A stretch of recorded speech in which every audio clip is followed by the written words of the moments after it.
राम सेतु कैसे डूब गया? वैज्ञानिकों ने खोजी गहरे रहस्य में छुपी सच्चाई। भगवान राम को जब रावण पर विजय के लिए लंका जाना था, तो नल नील ने पानी पर तैरने वाले पत्थरों से समुद्र का पुल बनाया। यह पुल काफी समय पहले ही समुद्र में डूब चुका है। क्या आपने कभी सोचा है कि हमेशा तैरने वाला राम सेतु पानी में कैसे डूब गया? वाल्मीकि रामायण कहती है कि जब श्री राम ने माता सीता को रावण की चंगुल से छुड़ाने के लिए लंका पर चढ़ाई की, तो उन्होंने नल और नील से एक सेतु बनवाया था। इस सेतु को पानी में तैरने वाले पत्थरों से बनाया गया था। इन पत्थरों को किसी दूसरी जगह से लाया गया था। कई विशेषज्ञों का मानना है कि इस सेतु में ज्वालामुखी के प्लूमाइस स्टोन का इस्तेमाल किया गया था, क्योंकि ये पानी में डूबता नहीं है।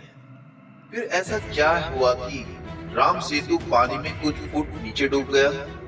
श्री राम ने अपनी सेना के साथ लंका पर चढ़ाई करने के लिए धनुषकोडी से श्रीलंका तक समुद्र पर जिस पुल का निर्माण कराया, यह पुल के निरीक्षण में वानरों ने 5 दिन के भीतर बना दिया था।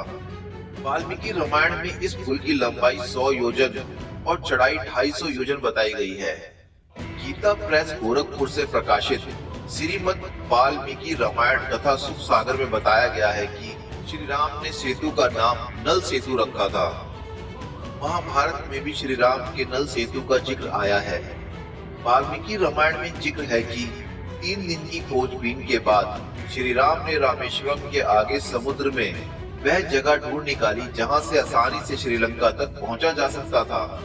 उन्होंने नल और नील की मदद से उसी जगह से श्रीलंका तक पुल बनाने को कहा। दरअसल धनुषकोडी ही भारत श्रीलंका के बीच ऐसी जगह है जहां समुद्र की गहराई नदी के बराबर है। धनुषकोडी भारत के तमिलनाडु के पूर्वी तट पर रामेश्वरम द्वीप के दक्षिणी किनारे पर एक गांव है। धनुषकोडी पवन के दक्षिणी पूर्व में है। धनुषकोडी श्रीलंका में पश्चिम में है। इसका नाम धनुषकोडी इसलिए है कि यहाँ से श्रीलंका तक वानर सेना ने जो पुल बनाया था, उसका आकार धनुष जैसा है। इन सभी इलाकों को मन्नार समुद्री क्षेत्र के तहत माना जाता है। वाल्मीकि रामायण में कई प्रमाण है कि सेतु बनाने में उच्च तकनीकी का इस्तेमाल किया गया था। कुछ वानर बड़े बड़े पर्वतों को यंत्रों की मदद से समुद्र तट पर लेकर आए थे। वाल्मीकि रामायण के मुताबिक कुछ वानर 100 योजन लंबा सूत पकड़े हुए थे। यानी पुल के निर्माण में सूत का इस्तेमाल कई तरह से किया जा रहा था। कालिदास ने रघुवंश के 13वें स्वर्ग में राम के आकाश मार्ग से लौटने का जिक्र किया है। इस स्वर्ग में श्री राम का माता सीता को राम सेतु के बारे में बताने का भी जिक्र है। स्कंद पुराण के 3, विष्णु पुराण के 4 और अग्नि पुराण के 5वें से 11वें और ब्रह्म पुराण में श्री राम के सेतु का जिक्र मिलता है। अमेरिकी अंतरिक्ष एजेंसी नासा ने धनुषकोडी और श्रीलंका के उत्तर पश्चिम में पम्बन के बीच समुद्र में 48 किलोमीटर चौड़ी पट्टी के रूप में उभरे भूभाग की उपग्रह से फोटो खींची गई। इसके बाद भारत में इसे लेकर राजनीतिक उठापटक शुरू हो गई। इस पुल जैसे भूभाग को राम सेतु कहा जाने लगा।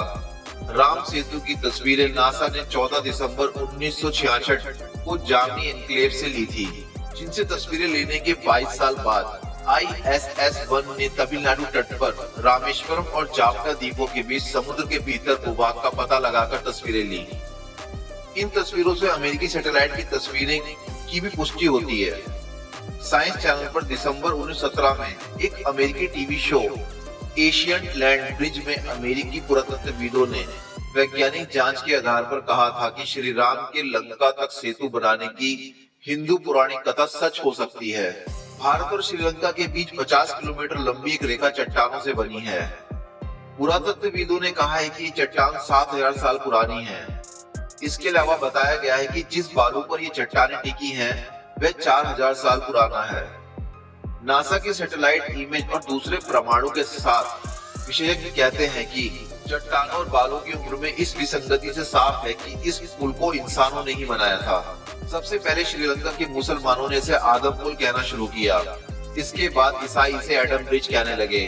राम सेतु के समुद्र में कुछ फुट नीचे डूबने का एक धार्मिक और प्राकृतिक पहलू है। कई शोध में कहा गया है कि 15वीं शताब्दी तक इस पुल पर चलकर रामेश्वरम से मन्ना द्वीप पहुंचा जा सकता था।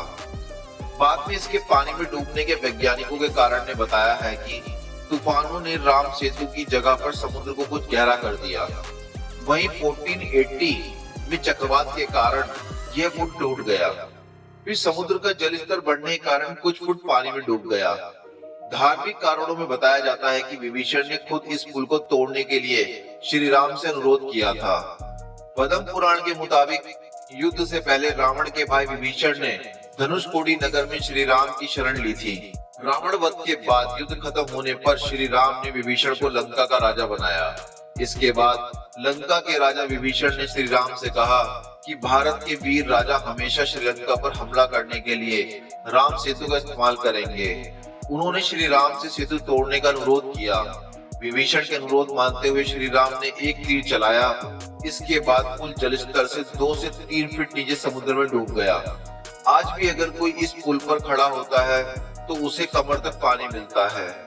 इस जगह के नाम धनुषकोडी मतलब धनुष का अंत होता है। हालांकि वाल्मीकि रामायण में इसका कहीं भी जिक्र नहीं है। कम्बन रामायण में श्री राम के राम सेतु को तोड़ने का जिक्र मिलता है। दोस्तों, अगर ये रियल फैक्ट्स आपको अच्छा लगा हो तो प्लीज मेरे चैनल को लाइक करें, सब्सक्राइब करें। Thank you.